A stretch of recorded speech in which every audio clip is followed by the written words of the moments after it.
On June 10, 1190, the army of the Holy Roman Emperor Frederick Barbarossa reached a river crossing in Cilicia, in the rugged southeastern edge of Anatolia. Barbarossa was not a minor noble on campaign. He was the most experienced monarch in the Third Crusade, a ruler whose authority stretched across the German kingdom and the imperial lands of Central Europe. Within hours, he was dead. Medieval accounts differ on exactly whether he drowned while bathing, crossing, or after being thrown in the water, but the consequence is clearer than the detail. An emperor vanished in a river, and an army built around him began to come apart. The stakes began 3 years earlier, when Saladin's victory at Hattin in 1187 opened the way to the fall of Jerusalem. The loss shocked Latin Christendom.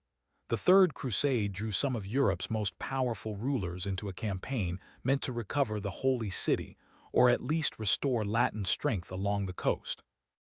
Richard of England and Philip of France would become famous for their roles, but Barbarossa moved first with a large overland force and an imperial reputation earned across decades of conflict, negotiation, and kingship.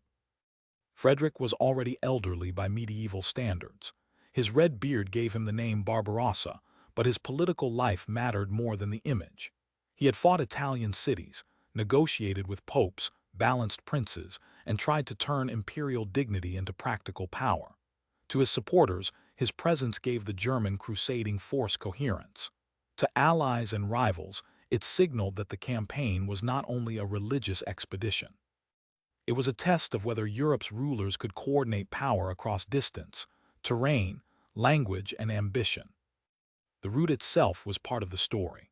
Barbarossa's army moved by land through Hungary, the Balkans, Byzantine territory, and then into Anatolia. That choice avoided dependence on a sea passage, but it also created danger at every mile.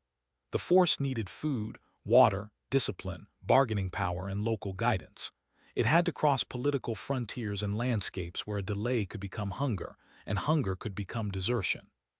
Sources record negotiation, suspicion, skirmishing, and exhaustion before the army ever reached the Syrian coast. By the time the Crusaders entered Cilicia, the army had survived enough to believe momentum was possible. It had forced its way across hard country and carried the emperor's prestige with it. Then came the Saleph, also known in later references as the Kalakadnis. The river was not just scenery. In a marching army, a river is a logistical event. Animals, armor, baggage, guards, order of crossing, command signals, and the physical risk of water moving faster than expected. The exact mechanics of Barbarossa's death remain uncertain because medieval reports do not line up perfectly. Some accounts say he tried to bathe and was overcome by cold or current. Others describe an accident while crossing. Later retellings sharpen the moment into a moral image, but careful history has to leave room for what the evidence cannot prove. What can be said with confidence is that on June 10, 1190, near that Cilician river, Frederick I died during the Third Crusade. For the army, the death was more than grief. Medieval armies were not modern institutions with smooth chains of replacement. Authority traveled in bodies, banners, oaths, reputations, and household relationships. Barbarossa's son, Frederick of Swabia, tried to continue, but he did not carry the same weight. Some crusaders turned back. Others pressed onward. The large imperial column that had seemed capable of transforming the campaign became a reduced and shaken force. The body of the emperor became its own problem. Sources describe efforts to preserve or divide remains so that some part could continue toward crusading destinations and some part could be buried with proper honor. Even in death, rulers had political geography. A body could anchor memory, legitimize successors, and signal that vows had not simply dissolved. Yet the practical reality was brutal. Heat, distance, disease, morale, and the slow movement of an army through dangerous country. When the survivors reached the eastern Mediterranean, they no longer represented the same possibility that had left Europe. The Third Crusade continued. Acre became a central siege. Richard and Philip arrived by sea. Saladin remained the major Muslim ruler facing them, but the German imperial effort had lost its central figure before it could bring its full weight to the coastal war. One accidental death did not decide the entire crusade, but it changed the balance of expectation and reduced one of the campaign's most formidable forces. The Saleph River also changed memory.